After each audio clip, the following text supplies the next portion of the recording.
On vous parle ce matin de la nouveauté qu'on retrouve du côté de la coopérative Nutrinor, un de nos fleurons de la région. Pour nous en parler ce matin, on est en compagnie de la conseillère en communication et marketing, Élisabeth Godreau. Bienvenue à l'émission, ça va bien? Merci, oui, ça va très bien.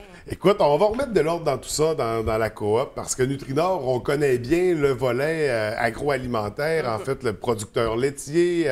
Il y a même eu une acquisition, je crois, cet été d'une fromagerie, donc pour prendre l'expansion à ce niveau-là. Mais c'est pas le seul volet, mais déjà dans l'agroalimentaire, on parle de transformation de la viande également. Il y a plusieurs aspects. Si on faisait un petit portrait général là, de ce volet de la coopérative. Alors, on a 4 domaines chez Nutrinor. C'est assez facile de se les rappeler parce que notre logo est formé de 4 pétales. Oui. Alors, on a l'agriculture, on a l'agroalimentaire, comme tu as mentionné, on a l'énergie dans lequel on retrouve le propane avec Propane MEM et le pétrole, et on a les quincailleries. Alors, on connaît bien la coop de Chicoutimi. À Chicoutimi, on a les Unimat également à Saint-Bruno et à Saint-Cœur-de-Marie. Donc, une coopérative très vaste qui comprend. Puis si on parle de membres, là, il y a combien de membres qui regroupent? Alors, on a environ 965 membres agriculteurs, environ 650 employés. Tu as mentionné tout à l'heure une acquisition qui a eu lieu cet été. On a acquis la fromagerie Champêtre dans le coin de Montréal. On a aussi Boucherie-Charcuterie Perron, Fromagerie Perron. On est populaire au niveau du lait. Alors, c'est une grande famille de 650 employés maintenant. Une coopérative qui prend beaucoup d'expansion et un bel employeur justement dans la région. On parle de 650 employés. Félicitations. Puis là, ce qui nous intéresse ce matin, c'est le volet énergie parce que c'est la nouveauté qu'on a eue cet automne. Moi-même, j'étais moins informé concernant ce volet-là parce que vous avez des haltes routières, des stations-service en fait. Vous en avez une à la baie également, c'est les Sonic, c'est bien ça? C'est ça. Alors, les Sonic au Saguenay-Lac-Saint-Jean sont sous la gouverne de Nutrinor.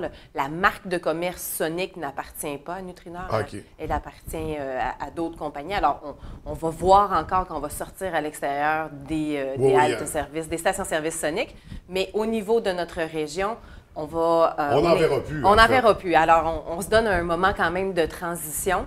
Le changement a déjà débuté il y a 2 semaines à notre station sur la rue des Mouettes à Jonquière, près de l'autoroute, coin des Mouettes et Saint-Hubert. Alors, les gens peuvent voir la nouvelle station. On appelle ça nos haltes service Nutrinor Énergie. Et jusqu'au mois de juin 2018 environ, on va changer là, notre parc complet de stations-service. Alors, tu as mentionné celle de la baie. Celle de la baie va changer et les gens vont pouvoir découvrir ça tout au long des prochains mois. Donc, nouvelle bannière, nouveau visuel, nouvelle mentalité aussi, je dirais. Qu'est-ce que ça implique exactement comme changement? Alors, on met vraiment de l'avant la marque Nutrinor. Il y en a plusieurs peut-être qui apprennent que Nutrinor était dans l'industrie des produits pétroliers sous la marque Sonic. Alors, on met notre marque de l'avant. C'est une marque connue, qui a une assise. Les gens, évidemment, la connaissent, l'aiment. Il y a une maturité. On veut que les gens voient que c'est local, régional, lorsqu'ils font leur choix de halte-service. Et dans nos magasins, dans les dépanneurs, qu'on opère sous des bannières avec Super Sagami ou avec des Sobeys, on va retrouver des produits locaux. Alors, même à Jonquière, évidemment, c'est déjà commencé. On a autant des produits, de l'érudit, du café Cambio, de la ferme Tournevent, des chocolats de Rose-Élisabeth. On a vraiment une belle petite panoplie là, de produits locaux, en fait. Local, régionaux. Donc, on met vraiment en valeur ces aspects-là. Il y a un côté environnement aussi derrière tout ça, un côté vert.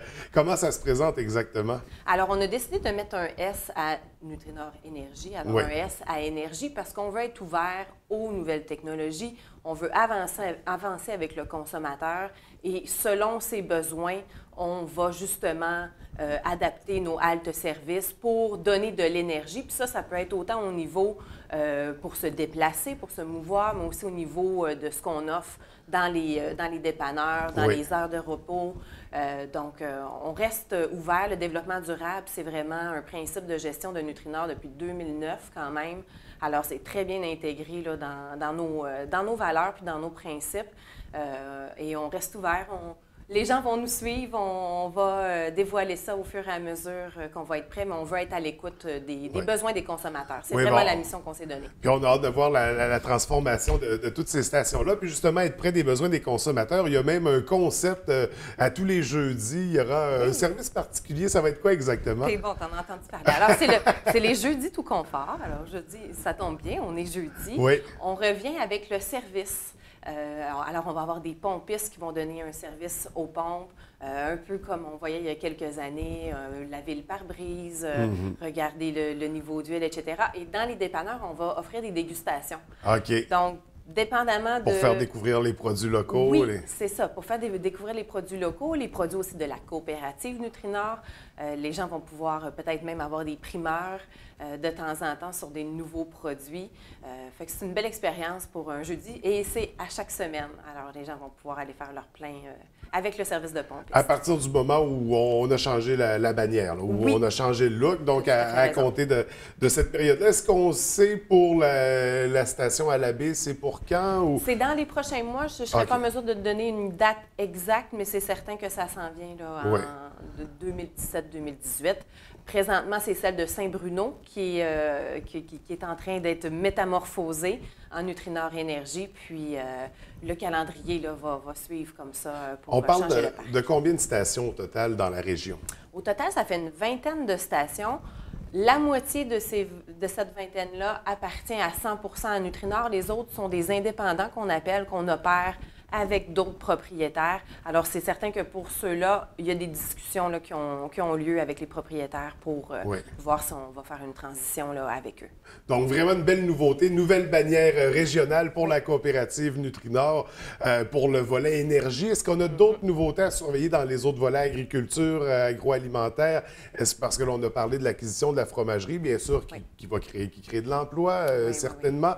Est-ce qu'on a d'autres choses à surveiller comme ça prochainement? Dans les derniers mois, on a travaillé beaucoup là, sur justement les agrandissements à notre usine de production des produits laitiers à Alma. Oui. Alors, c'est beaucoup ça là, qui a gardé l'attention. Agrandissement aussi à la boucherie-charcuterie Perron dans le coin de Saint-Prime. Puis on a encore on a un plan triennal, en fait, avec un montant d'investissement. Et dès qu'on est prêt, on dévoile ça à la population. Mais il y a beaucoup de choses, de beaux projets qui se brassent chez Nutrinor. Donc, on est bien content d'avoir la population de notre côté. Tout à fait. Et on est très fiers d'avoir cette belle coopérative-là dans la région. On rappelle 950 membres, 650 employés et ça continue à se développer. Ça continue. Donc, félicitations vraiment pour l'ensemble des dirigeants de cette coopérative. Puis, on va surveiller les développements de très près, bien sûr. Il y a la page Facebook, le site Internet sur lequel on retrouve toutes les informations, les nouveautés, les actualités. On invite les gens à suivre tout cela. Élisabeth, merci pour ton passage ce matin. C'était un plaisir. Puis on se revoit à la prochaine grosse annonce. C'est bon, merci. Merci, bonne journée.